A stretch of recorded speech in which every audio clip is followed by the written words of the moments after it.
Szevasztok, jó reggelt! Az előző videó óta nem egy nap telt el, hanem 2 hét pontosan. Egy újabb szombat, egy újabb szép idő, és amit ígértem az előző videóba, a leömlőnek a takarításával fogok egy kicsit foglalkozni. Bemutatok egy szert, hogyha sikeres, akkor szerintem ti is fogjátok használni. Úgyhogy szerszámokat már kikészítettem, lecsöverom az a védőburkolatot alulról, és akkor lássuk ezt a szert, hogy mit tud. Feladat itt a Triumfnál nem túl bonyolult. 2 csavar fogja fel ezt a haspáncélt, akkor szedjük le. Picit akkor próbálom bemutatni. Jó barnás, sárgás, meglátjuk, hogy milyen lesz a végeredmény. Helyzet az, hogy nem vettem le a kipufogót. Lehet, hogy nem sokból tartana, de ez a hátsó része ez annyira nem koszos. Még ezt le fogom csavarozni innen, és utána indul a takarítás. Viszont mutatom itt, ami a legcsúnyább, és igazából ez még, jaj, bocs a mozgásért, a katalizátor részénél, amikor legcsúnyább, vagy ami a legcsúnyább, meglátjuk, hogy ebből is mit bírok kihozni. Amit használni fogok hozzá a takarításhoz, 3.0-ás a legfinomabb acélgyapjú. Ebben van rengeteg, úgyhogy szerintem ez sokáig elég lesz. Védőkesztyű, használni fogok még pluszba egy fogkefét, egy pici kis tasak, amiben öntöm a szert, és akkor rájunk neki. Egyszerből egy picit öntök ebbe a kis tálkába, könnyebb legyen kezelni. És akkor nézzük, gyapotból téptem egy ilyen darabot, aztán meglátjuk. Az első gondolatom, hogy fogkefével szépen fölviszem rá az anyagot. Ide beterítettem alá egy rongyot, hogy nem tudom mennyire betonnal lépne reakcióba, hogy aztán megmarja. Nem tudom milyen hatása van a cuccnak. Megpróbálom videóban nem nagyon kitakarni a kameraképet. Én úgy gondolom, hogy most ezt a 3 hengerből kijövő csövet lekenem kívül belől. Ez tök folyékony anyag egyébként, mint a víz volna. Átmegyünk a másik oldalra.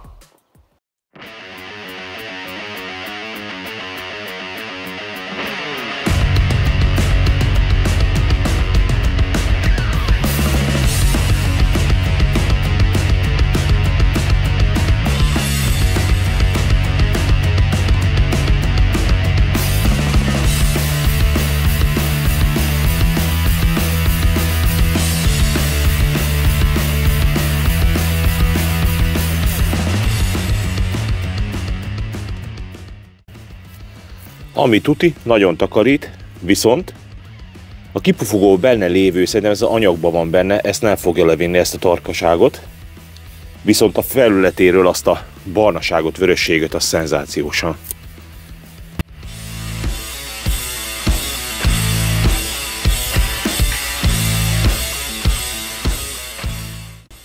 Gyapotot is be, és akkor egy pici kis dörzsi.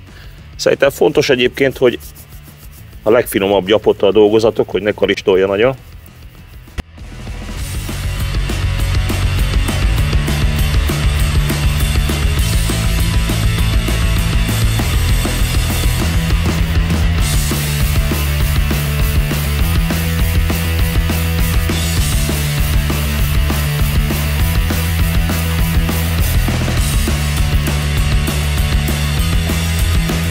Akkor nézzük itt a másik oldalt.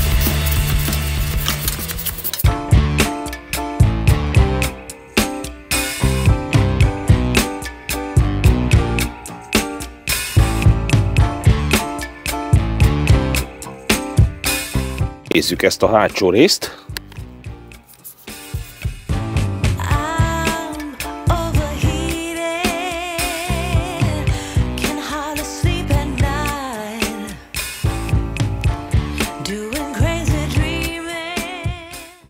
Hozok egy új gyapotot.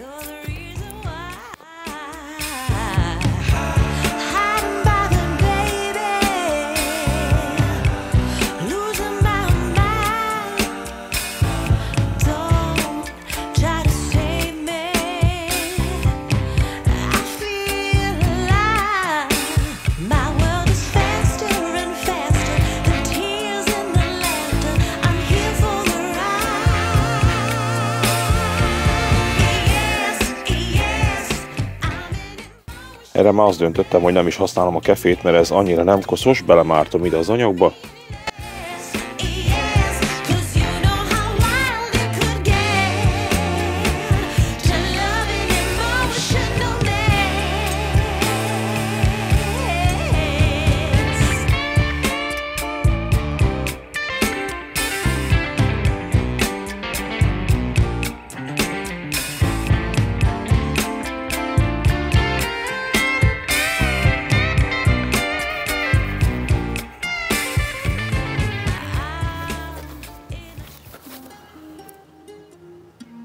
Gyerekök, ez újkorában nem volt ilyen.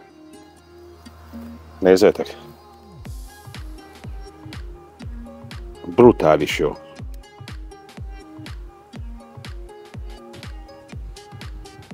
És látjátok, pár mozdulat.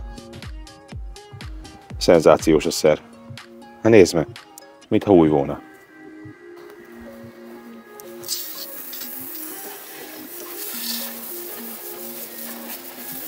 Pici kis öblítés neki. Szerintem ez kell egyébként, mert úgy látom, ez a szer azért habzik és jön le róla.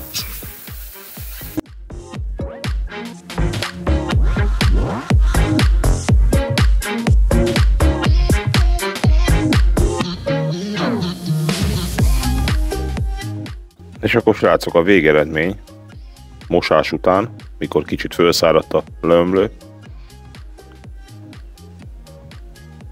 Én nagyon meg vagyok vele elégedve. Mindjárt megmutatom alól a katalizátort, hogy néz ki. Látjátok? Hát 2 éves a motor, de ez olyan, mintha most jött volna ki a gyárból.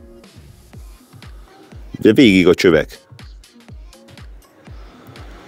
Szenzációs. De végig a csövek. Most letöröltem a rongyja, amely száraz. Eszméletlen jó. És akkor végül, de nem utolsó sorban, így, hogy megtakarítottam a leömlőt, most már beszélek a szerről, amit használok. Ezt, amit az előző videóban is említettem, vagy már lehet, hogy az a videó elején is, ezt az egyik követőmnek a csatornáján láttam, ez egy 3 éves videó, ha magadra ismersz, annak örülnék, ha rám írnál itt a kommentmezőbe. És köszönöm tényleg a tippet, hogy ezt megosztottad a motorosokkal.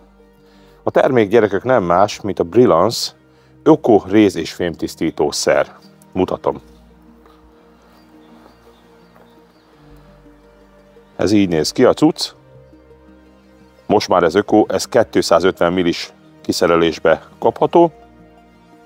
És hogy ne kelljen nagyon keresnetek ezt a cuccot, hogy hol találjátok meg, nem máshol, mint a metróba. Én felhívtam a forgalmazót, mert nem nagyon találtam, honlapon találtam, persze természetesen, csak többe került volna a szállítási költség, mint maga az anyag. És a metróban most kapható, én 1100 forintért vettem. A gyártó honlapján is 1500 vagy 1600 forintért van fönt a 2,5 vagy a 2,5 decis. A metróban még olcsóban lehet megkapni, úgyhogy nyargaljatok a metróba, azt vegyetek ilyet, én azt gondolom, mert réz inox vas tisztítására egy az egybe lehet hígítani, én nem hígítottam, megmondom őszintén, úgyhogy ha gondoljátok, ebben bármilyen fémet szerintem csodálatosan lehet takarítani, és akkor mindjárt kitérök a plexi kérdésre, az egy fontos dolog számomra. Ha ránéztek a motorra, tisztán látszik, hogy egy új plexi van rajta. A sztori volt a következő, pici kis vágóképeket vagy vágóanyagot majd ide berakok, mert elkezdtem a plexit polírozni. Ez úgy történt, hogy 2 év után, ahogy már több ízben mondtam, nekem a Triumphnak a plexije nagyon nem tetszett, és 2 év után tiszta olyan karistolásos volt, hogy én úgy gondoltam, sok YouTube videó megnézése után, hogy menni fog ez nekem, én ezt megpolírozom. Rossz ötlet volt. Első körön azt mondom, ne fogjatok neki a Triumphnak a plexinek a polírozásához. Az lett az eredmény, hogy 1000-es, 1500-as, 2005-ös papírra szépen megcsiszoltam, és elkezdtem polírozni. Különböző pasztákkal, már 3-at is használtam a végén. Egyik se segített, tiszta mat maradt az egész. Bemérgeltem magam, bementem a gép mellé, leültem, és a Puig-tól röndöltem egy másik plexit rá, úgyhogy most ez van rajta. És elvittem a plexit egy ilyen autókozmetikába itt Makón. Sikerült nekik valami vegyszerrel, nem polírozással, picit visszahozni a plexinek az átláthatóságát, inkább így mondom, mert nem lőtt 100%-os, meg se fogom mutatni. Belekerült a dobozába, éppen ha nagyon akarom, föl lehetne rakni, de nem fogom fölrakni vissza rá. Sőt, a döntésem aztán egy kör után azt gondolom, hogy jobb is lőtt, mert ez a plexi körülbelül egy ilyen tenyérnyi magassággal nagyobb, és ami nekem egy picit a másik plexinél gondot okozott a magasságomhoz képest, egy picit kis turbulens levegő volt a sisakomon, és ebben nincsen. Úgyhogy hosszú távon majd az idei túrákon majd ez kiderül, hogy ez mennyire lesz hasznos. Lehet, hogy a nagy nyári melegben egyébként pont hátrány lesz, hogy ugye teljesen szélmentes leszek, ez majd kiderül. Úgyhogy plexit ne polírozzatok, én azt tudom nektek mondani. Ezt a videót is, vagy ezt a sztorit is csak azért mesélem el, hogy ne járjatok így, úgyhogy ne fogjatok neki plexi polírozásnak. Örülök, hogy megnéztétek ezt a videómat is, remélem tetszett. Ha nem tetted még meg, iratkozz fel a csatornámra kérlek szépen, és akár lájkolhatod is. Köszönöm szépen. A következő részben egy pici előjáró, motoros biztonsági felszereléseket vásároltam, ezeket fogom nektek bemutatni. Szevasztok!